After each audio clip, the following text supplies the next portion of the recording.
Hello दोस्तों, welcome back to my channel real lifestyle में आपका बहुत बहुत स्वागत है। जैसा कि आप जानते हैं कि मैं हर बार सीटेट के क्वेश्चंस आपको कराती हूं, लेकिन मैं आज आपके लिए सीडीपी के कुछ महत्वपूर्ण क्वेश्चंस लेकर के उपस्थित हुई हूं। आइए चलिए एक नज़र इन पर भी। क्वेश्चन नंबर 1 है, भूख और प्यास है। भूख और प्यास है। ऑप्शन ए व्यक्तिगत प्रेरक, बी जन्मजात प्रेरक, सी है सामाजिक प्रेरक और डी है अर्जित प्रेरक। तो इसका राइट आंसर हो जाएगा जन्मजात प्रेरक। देखिए दोस्तों, भूख और प्यास जन्मजात प्रेरक ऐसे है कि ये व्यक्तिगत प्रेरक तो है नहीं, सभी को लगती है। सामाजिक प्रेरक भी नहीं, समाज की तरफ से भी दी हुई नहीं है। फिर ये अर्जित प्रेरक भी नहीं है, अर्जित भी नहीं किसी के द्वारा की गई हुई है। ये तो है जन्मजात, जो हम पैदा होते हैं, इस दुनिया में आते हैं तो ये चीज़ स्वतः ही हमारे साथ आ जाती है। फिर सेकंड क्वेश्चन है, कक्ष में शिक्षक व विद्यार्थियों के मध्य संप्रेषण होना चाहिए।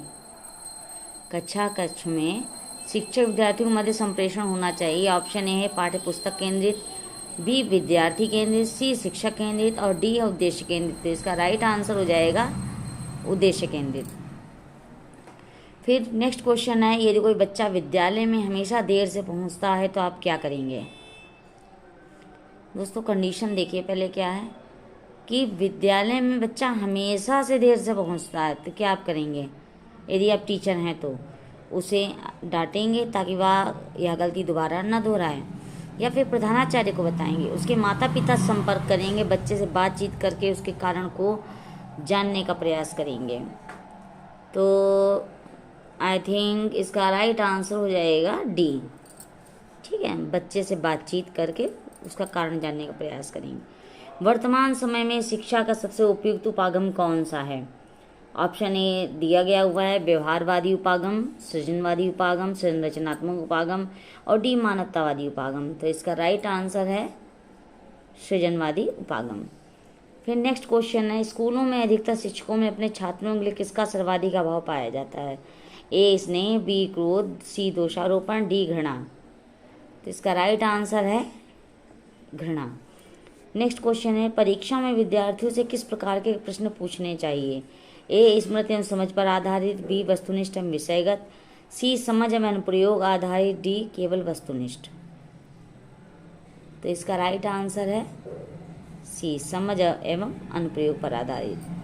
फिर एक कक्षा में बहुभाषी विद्यार्थी हैं, बहुभाषी मतलब कई भाषाओं के, यह स्थिति उत्पन्न करती है। ऑप्शन ए शिक्षा अधिगम प्रक्रिया में बाधा, बी विद्यार्थियों के मध्य सामंजस्य की समस्या, सी अध्यापक में कुंठा और डी है सीखने में के समृद्ध संसाधन।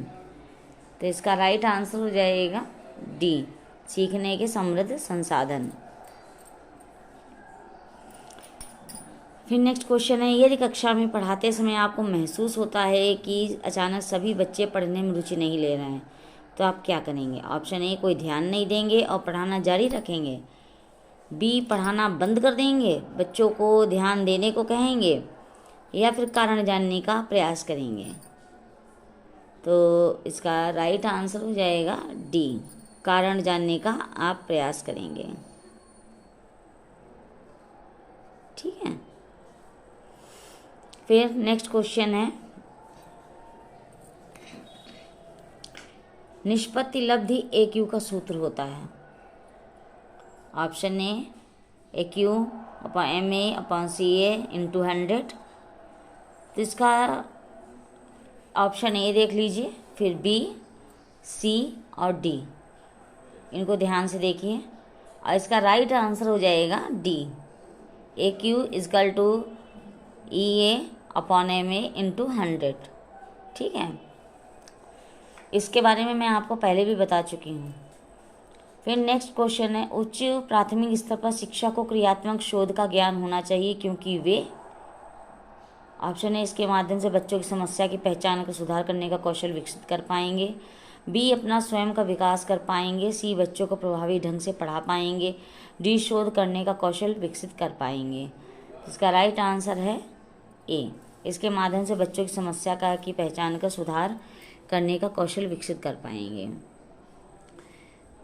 फिर नेक्स्ट क्वेश्चन है, शिक्षा का अधिकार अधिनियम 2009, शिक्षा का अधिकार अधिनियम 2009 ने 6 वर्ष से 14 वर्ष की आयु के विद्यालय कभी न गए अथवा विद्यालय शिक्षा अधूरी छोड़ने वाले बच्चों की शिक्षा की मुख्य धारा से जोड़ने हेतु विशेष प्रशिक्षण लागू करने पर जोर दिया है। फिर नेक्स्ट क्वेश्चन है, एक तत्व सिद्धांत दिया गया है, एक तरफ सूची दी गई है, सूची 1 सूची 2, इससे मैच होना है। फिर बहुतत्व सिद्धांत है, सी है समूह तत्व सिद्धांत है, और डी है त्रिआयामी सिद्धांत है। तो दूसरी तरफ गिलफोर्ड दिए गए हैं, बिने दिए गए हैं, थॉर्नडाइक दिए गए हैं, थर्स्टन दिए गए हैं। तो इसका राइट आंसर के अकॉर्डिंग भी मैं बताती हूँ, इसका राइट आंसर है डी।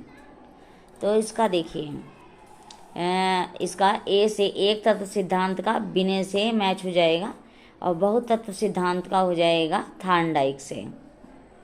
समूह तत्व सिद्धांत का हो जाएगा थर्स्टन, और त्रिआयामी सिद्धांत किसने दिया है? गिलफोर्ड। ठीक है। फिर नेक्स्ट क्वेश्चन है, यदि आपकी कक्षा का कोई बच्चा प्राय चुप रहता है तो आप क्या करेंगे? उसकी ओर ध्यान नहीं देंगे, ये उसकी किसी मनोवैज्ञानिक के पास ले जाएंगे, उसके चुप रहने के कारण को जानने का प्रयास करेंगे, डी उसके माता पिता से बात करेंगे।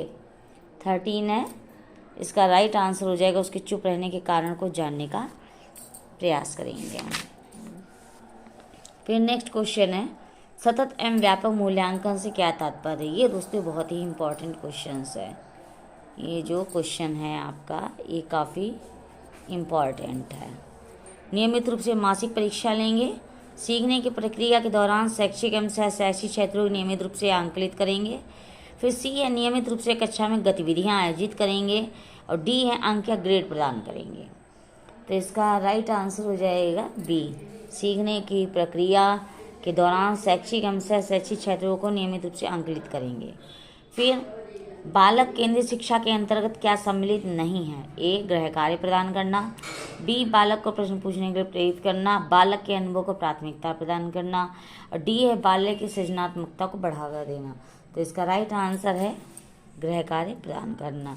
आज के लिए दोस्तों इतना ही, और जो भी क्वेश्चन दोस्तों बताए जाते हैं इनको ध्यान दीजिए। Okay, bye bye.